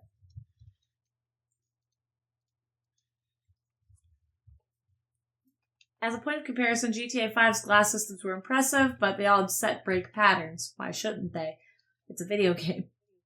If players hit them, they break in predetermined ways and are not unique to each hit. And there are the same cracks, the same chunk sizes, and the same burst effect. What this GTA 6 feature means is that glass breaks procedurally in real time depending on how, where, and with what players hit it with. I guess I could see how that'd be exciting. I'm just going to shoot a rocket through it. I'm not going to strategically shoot out each piece or panel of glass. See, all I know is a GTA... Again, I've got a very minimal experience with GTA 5. When I steal a car, it's called elbow to window, shit breaks, I get in, hotwire, and drive. Gone. Yeah, exactly. Yeah. I don't see why it needs to be more complicated than that. Unless you're doing a step-by-step, this is how you break into vehicles tutorial. I don't, it's just, I'm, again, being real cynical, and I think it's because, while I'm not, I've only barely scratched the surface of being what would colloquially be known as a GTA fan. I do get what it means to starve for information on something you really care about. Like when My Chemical Romance released their first single in 13 years because they announced their breakup in 2013, and then they released one single.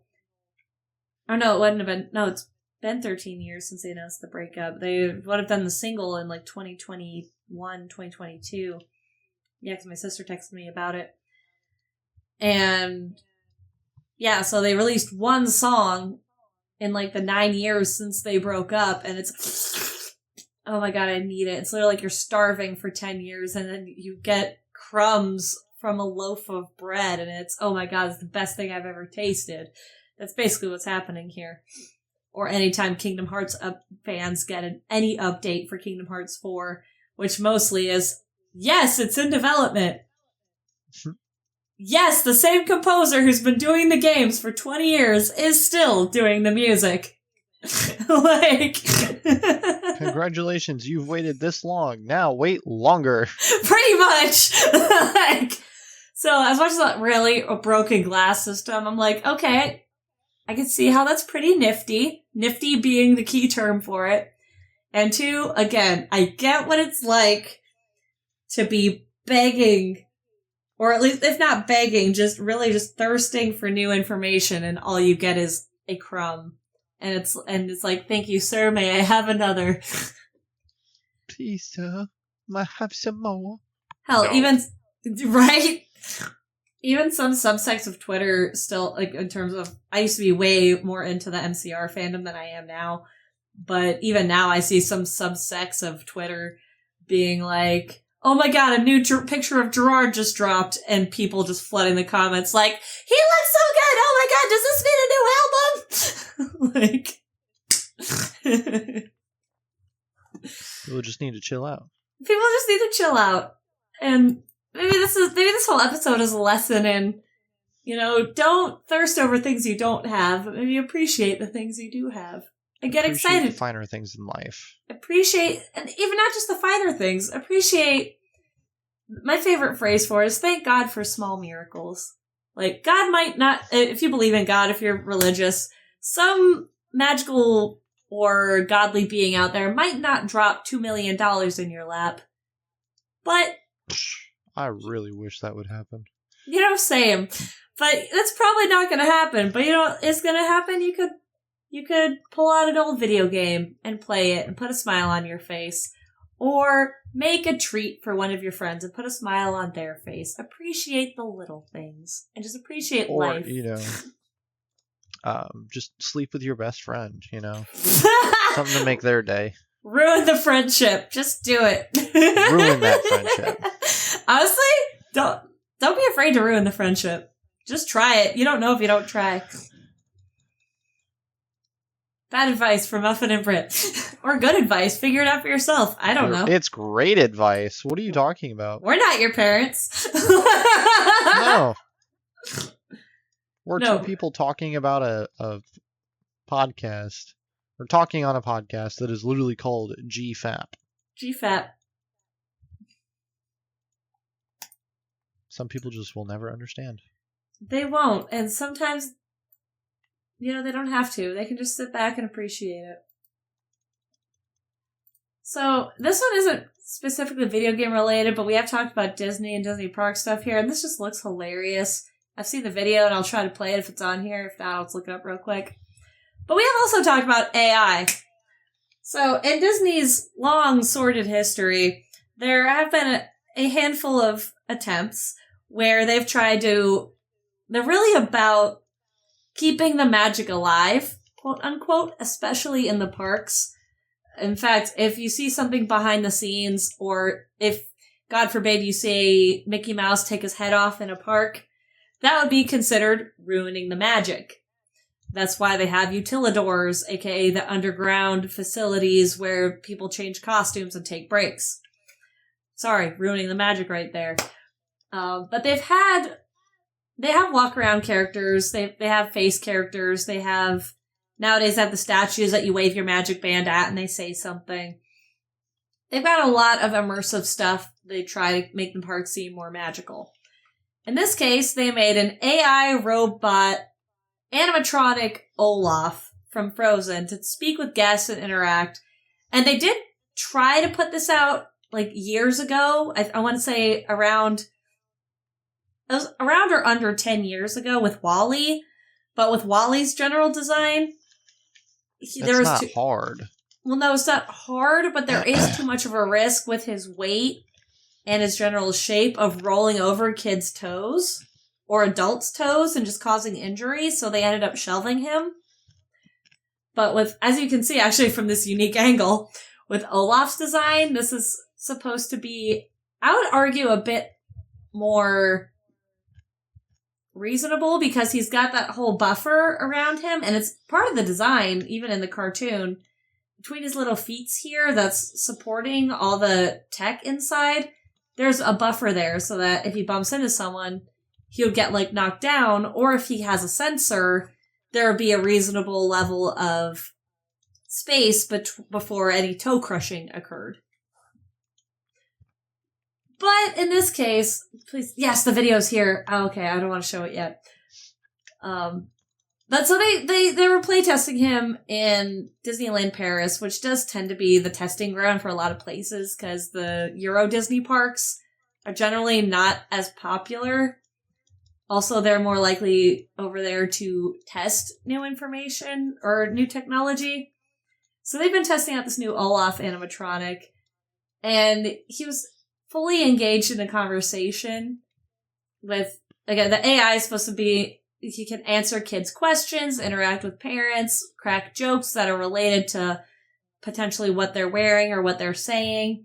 But he basically just stopped and fell over in the park. He committed suicide. Which, again, they've done this before. I think a popular one, they did Beaker and I don't remember his name. I'm sorry, but the other Beaker's lab partner in the Muppets, they had them rolling around on a bicycle around Hollywood Studios for a while. But that wasn't AI. That was remotely controlled by a cast member who was in the crowd. He was just dressed in plain clothes and discreetly talking into his walkie-talkie to say the dialogue. it was a performance by an actual person. This is an AI robot that they had controlling. Yeah.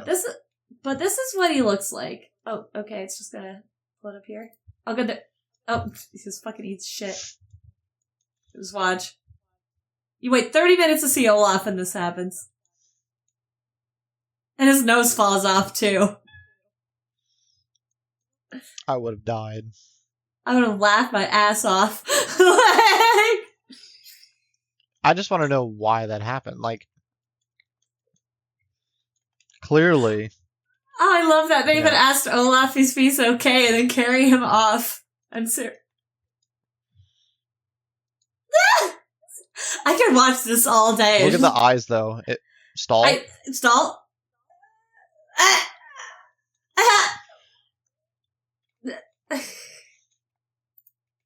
So, yeah. It's like Olaf sees his death before it takes him. I love that. That boy falls to his doom. That sudden glitch from a goofy old guy having a swell old time to a transfixed stare that transcends universes. I love this article. As his eyes meet the infinite gaze of Azathoth. It's too much. He's seen the full truth of the primordial chaos and can now only embrace oblivion. Disney staff immediately rush in, not only to help the poor little snowman back to his feet, but instead to carry his corpse away to wherever they store the bodies at Disneyland, while an Arendelle stage villager chuckles away at the snowy guy's misfortune. It's also splendidly on Disney, which is likely why the clip has been viewed 2.2 million times, although that 0.2 might just be the author of this article. And kudos to the English tourist who says, "Olaf, fall down!" He is the cherry on top. If you want to know how Olaf should work and how AI is involved, here's a half hour of Disney propaganda, and I'm not going to play it, but it's there for your viewing pleasure if you want to look it up. Yeah, I'm a big fan of Disney animatronics. I really am. I lost my shit when they showed a preview of the Navi animatronic on the river ride in Pandora at Animal Kingdom. It's actually so fucking good, and it's even better in person. But even animatronic fails are just as good as the animatronics, because as much as I used to be like a purist when it comes to this stuff, like, don't ruin the magic, but nowadays nothing brings me more joy than seeing that Navi shaman just being like this. Hitting the dab because she broke. Like... I don't know. I just see that one Squidward scene, or the video of him on the float, just... Yes! But no, I'll look it up later, but I'm not kidding. When the Navi River Shaman, when she breaks down, she often is either, like, the often one is, the most popular one is her being slumped down, or the most common, I will say. But the most popular one, because she does all these crazy, like, fluid movements, when she breaks down, she is often just, like, hitting the dab, and she's stuck like that. Which, and they have the laziest way of fixing it, too. Not the laziest, they could have done worse. They've literally, on other rides, it was the Three Caballeros ride at Epcot, when that one, sometimes Donald Duck will break down, and they'll replace him with a potted plant. But with the Navi ride, they basically take down the animatronic so they can fix her, and then they put up just a video, like a projection of what she's supposed to be doing. It's obviously not kind of a lame way out. It's super lame. I'd rather see a potted plant. A potted plant. Whole other episode. I should be taking notes, because not just Disney, but just animatronic fails are some of my favorite things. Like, I've seen, not in person, unfortunately, but one of the most notorious animatronic fails, especially at Disney, was on one of the Little Mermaid rides in one of the parks. Well, in all of them, there's an Ursula ride where she's just kind of at her magic ball and doing her little thing, like animatronics do. Mm-hmm. But there's one video where nobody knows how or why it happened, but her head was just off. OFF hanging from its wires. She's still moving around and singing her song, but her head is just off. Like... That would terrify me. Alright, got a couple more here for y'all. Rec Room is shutting down after 10 years and 150 million players simply because it never became profitable. It's all about the money. And I don't know who was paying for it. Like, I sure as hell wasn't. Come on now. So the free-to-play Roblox-like game was many people's first foray into online VR gaming. That was mine. That's how I got started on it. I'm still not super into it, obviously, you know. So it's shutting down in June after a decade of service. The free-to-play social game offered both VR and non-VR options and allowed users to create their own spaces and games that others could play. There were some really fun ones on there. Rec Room was extremely popular in the early days of VR on platforms like PSVR, Oculus, but it's shutting down now as the people behind the game admit they never quite figured out how to make it profitable. Let's do what Fortnite and Roblox did. Fucking V-Bucks and an internal monetary system. Boom. Yeah, but a lot of people don't want to do that because, you know, not everybody's greedy. Exactly. So that's the unfortunate thing. It seems like this company, or the devs of Rec Room, they're suffering from a lack of greed, which you wouldn't think would be an actual sentence people are saying, but it is.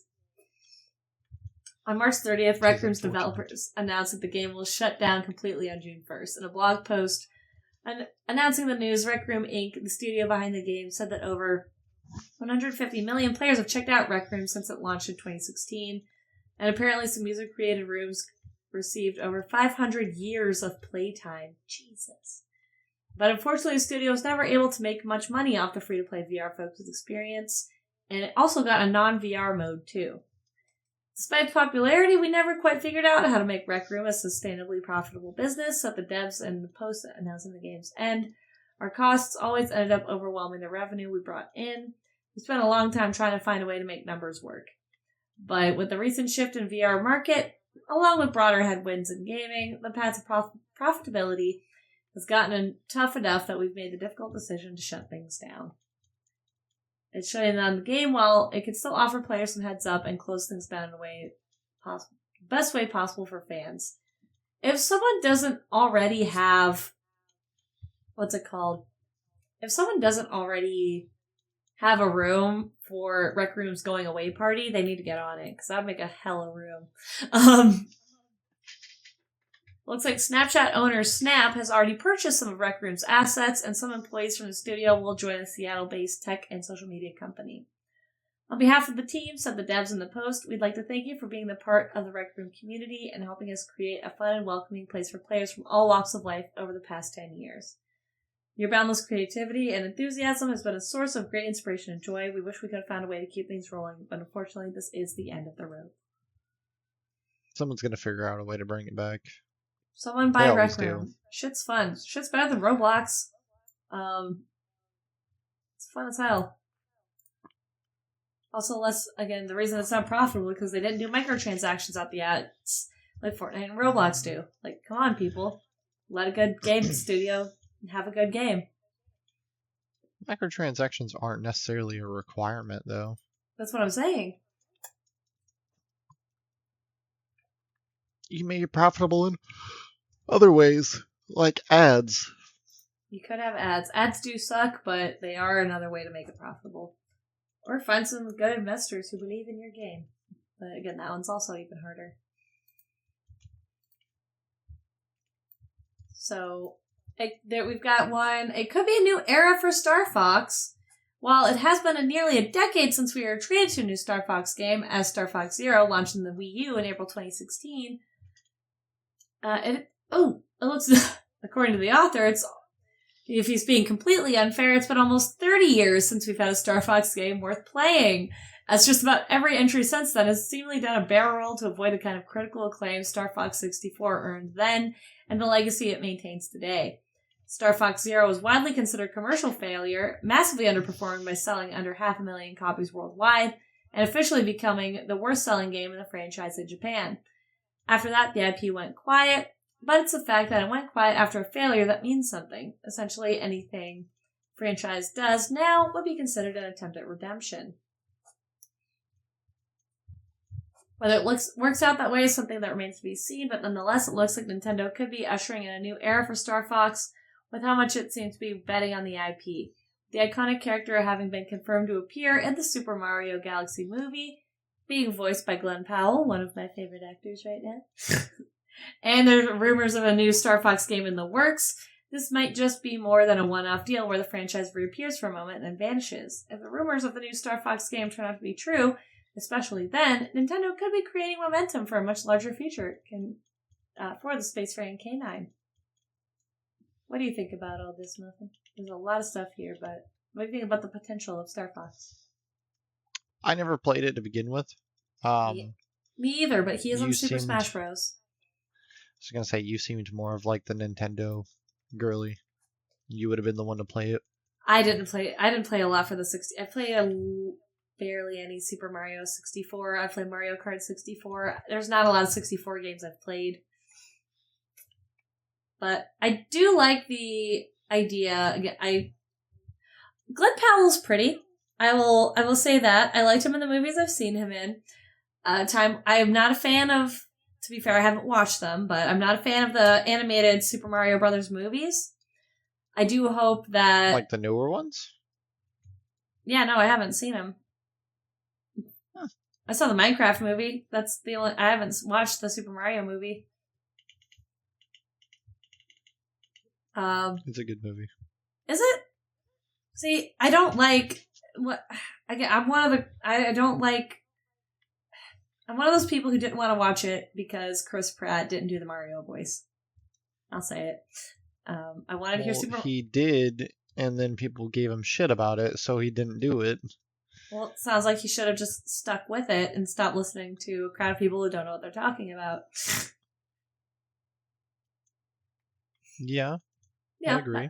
That's so. I'm not saying I'm not going to give it a chance. I really should give it a chance. I should give the Super Mario movies a chance. I do hope that, Glenn Powell proves himself a good voice actor as well as a good screen actor. Because again, I've liked him fine on screen. Don't know anything about his voice acting. I know seems to be a pretty funny guy. He does comedy well, so maybe he'll do Star Fox justice. If this does usher in a new... Sorry. If this does usher in a new era for Star Fox, I hope that the character's done justice, and maybe he'll see a comeback very similar to that Bubsy is trying to do right now. Because remember, we watched the trailer for the Bubsy, I think 4D, it's whatever the new Bubsy game that came out or is coming out, and they even acknowledged that Bubsy 3D was just terrible. And don't look at that, we've moved past that, we promise this is a good game this time, kind of thing. I don't remember that. I believe you, I just don't remember it.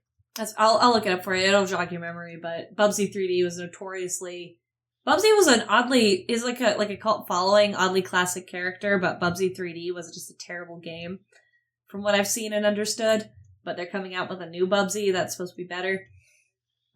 Maybe the same thing will happen for Star Fox. And he's a cool looking character. I hope they, hope they do him justice. Maybe, again, we'll see the resurrection of Star Fox. It's gonna be like a very terrible cash grab. I hope not. That's what I hope it's not. Last but not least, in the many, many, many, many, many ways that Doom can be played, it now can run over text message, because according to Andy Edzer, everything is possible if you believe in yourself. Doom runs on just about everything. From 100 pounds of moldy potatoes to a pregnancy test, creators have endeavored to run everyone's favorite demon blasting fest on all sorts of hardware, but cramming its code inside DNS text records is a new one. That's what Doom over DNS does, and it's a remarkable bit of lateral thinking from the mind of Adam Rice. Shout out to Adam Rice. Essentially, the entirety of shareware Doom is split into 1,964 text records that can be stored across a single Cloudflare zone, which in turn is reassembled by a PowerShell script making public DNS queries, resulting in, well, Doom. As this breakdown explains, the domain name system, or DNS, turns domain names into IP addresses, acting a bit like a phone book for the internet. However, it also appears with text records with fields that are usually used for mundane entries like email authentication data. Each record can hold around 2,000 characters, and they're not validated, which means you can put anything you like inside them. And again, I don't know. I'm reading all this with confidence, but I don't know what a lot of this means. Thankfully, there's some explanation. As I understand, the internet is a series of tubes. Props if you get the reference without clicking the link. With the initial goal of storing an encoded movie collection within that text data, I wonder how many records that would take, the project was pivoted to first base64 encode a picture of a duck. Why not? With the metadata record that would allow a reassembly script to piece it back together. Duck test successful. The scope of the project was adjusted. Sure, a small JPEG of duck is easy enough, but a 1 gigabyte MP4 file, that'd take roughly 670,000 text records. What's needed is something smaller, something easily compressed, something like Doom, which again has been run on microbial bacteria, and yes, even a pregnancy test. The original Doom can be run on just about everything. After using Claude to rewrite some.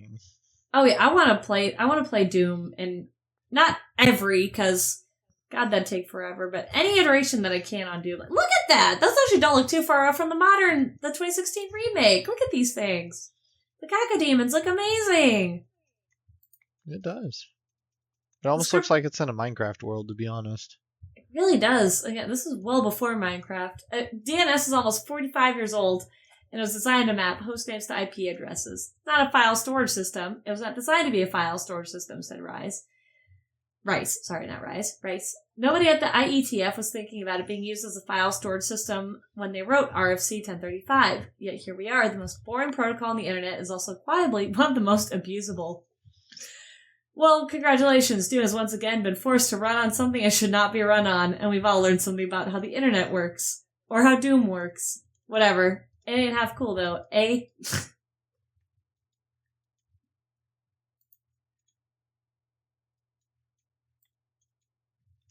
I just want to know how it would function in a text message. That's what I want to know. What are you supposed to do? Use WASD as your keys?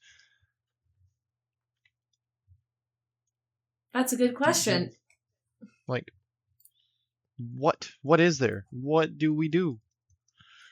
And that's what we want to know in our socials. Let us know how you think Doom would run over DNS. All of our socials, which can be found at GFA, Linktree/GFA Entertainments. We got Twitter, Instagram, TikTok. If it's a social media, we probably have it. And if you want to tell me directly, see us Tuesdays at 11:30 Central, 12:30 Eastern Standard Time. Here on my page, that's twitch.tv/BritRochelle18. If you'd watch anywhere other than Twitch, which I am on all the social medias, check me out anywhere. You can find me on BritRochelle.com or BritRochelle.card.co. And then you can find me at linktree/MuffinSincere. All of the links that you need to find are on that Linktree. So if you guys can't find her page for whatever reason, go to mine, and you'll be able to find all of her stuff as well. Likewise, if you can't find his stuff, just look on mine. It's all there. And until next time, thank you so much for watching and or listening to this very extended episode, or two-part episode, of Ginger Force Apocalypse, the podcast. Keep happy, folks.